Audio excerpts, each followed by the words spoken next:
இன்னியோட பதிவில் நம்ம பார்க்க போகிறது இரண்டாவது 108 திவ்ய தேசங்களில் ஒன்றான கோழி அப்படின்னு சொல்கிறாங்க. இந்த கோழிக்கு இன்னொரு பெயர் தான் என்னவாம் அப்படின்னா உறையூர் அப்படின்னு சொல்கிறாங்க. இந்த உறையூர் அப்படிங்கிற இடம் சோழ மன்னர்களால் ஆட்சி புரியப்பட்ட இடம். இங்கே நாச்சியாருங்கிறது பெருமாளோட ஒய்ஃபு. ஸோ நாச்சியார் உறைகின்ற இடம், தங்கும் இடம், வாசஸ்தலம் அப்படிங்கிறதுனால இந்த ஊருக்கு உறையூர் அப்படின்னு சொல்லி பேர் காரணம் வருது. இந்த ஊரில் தான் என்ன பண்ணுறாராம், திருமங்கை ஆழ்வார்னால் தெரியும் இல்லையா?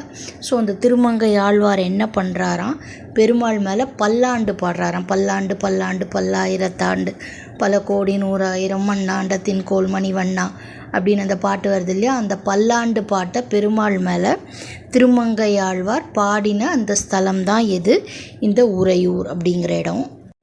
இந்த திவ்ய தேசத்தில் பெருமாள் எப்படி சேர்ந்தார் அப்படின்னு பார்த்தோம். முன்ன ஸ்ரீரங்கத்துக்கு பெருமாள் எப்படி வந்தார், அவர் சுயம்புவாக வந்தார் அப்படின்னு பார்த்தோம் இல்லையா? இந்த உறையூருக்கு பெருமாளும் நாச்சியாரும், அதாவது பெருமாளோட ஒய்ஃபும் எப்படி வந்தாங்களாம் அப்படின்னா, சோழ மன்னர்கள் என்ன பண்ணாங்களா, சோழ மன்னர்கள் தான் இந்த உறையூரை ஆட்சி பண்ணிகிட்டு இருந்தாங்க. அந்த ஆட்சி பண்ணிட்டு இருந்த காலத்தில் அந்த வம்சாவளியில் வந்த ஒரு ராஜாவுக்கு புத்திர பாக்கியமே இல்லையா, அவருக்கு குழந்தை இல்லையா. அவர் எப்படிப்பட்டவரா அப்படின்னா, ஸ்ரீரங்கத்தில் இருக்கிற ரங்கநாதருக்கு நிறைய கைங்கரியங்கள் பண்ணுறதுல அவர் ரொம்ப நல்லா தலை சிறந்தவராக விளங்கிட்டு இருந்தாராம். ஒரு நாள் என்ன ஆகுதா, அவர் வெளியில் வேட்டைக்கு போகும்போது அந்த தாமரை குளத்தில் 1000 இதழ்கள் கொண்ட தாமரையை பார்க்குறாராம். தாமரை அதை எப்படி நம்ம விரிச்சு விட்டால் கொஞ்சமாக தானே இருக்கும் அதனோட பெட்டல்ஸு. ஆனால் 1000 இதழ்கள் கொண்ட தாமரையை என்ன பண்ணுறாராம் அந்த சோழ மன்னன் பார்க்குறாரு. அந்த மலரில் என்னவானா ஒரு பெண் குழந்தை கிடைக்குதான். அந்த குழந்தைய கொண்டு இந்த ராஜா என்ன பண்ணுறாரு, வளர்க்க ஆரம்பிக்கிறாரு. அந்த குழந்தை லோட்டஸில் கிடச்சவனால அவளுடைய பேராக அந்த மன்னர் வைக்கிறது கமலவல்லி அப்படின்றது. இந்த கமலவல்லி தாயாரை தான் என்ன பண்ணுறாராம், ஸ்ரீரங்கத்து ரங்கநாதர் என்ன பண்ணுறாரு, கல்யாணம் பண்ணிக்கிறாராம்.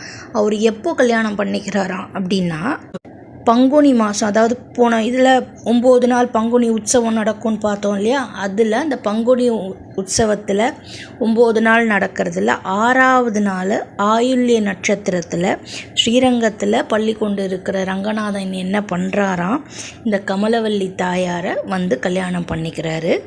அப்படி தான் என்ன பண்ணுறாங்களாம், கமலவல்லி தாயார் இந்த இடம் உறையூர் அப்படிங்கிற இடத்துக்கு அந்த ராஜா மூலமாக சேர்ந்து அந்த இடத்துல கமலவல்லி தாயாருக்குன்னு ஒரு தனி சன்னதி இருக்குது அப்படின்னு சொல்கிறாங்க. தேங்க்யூ.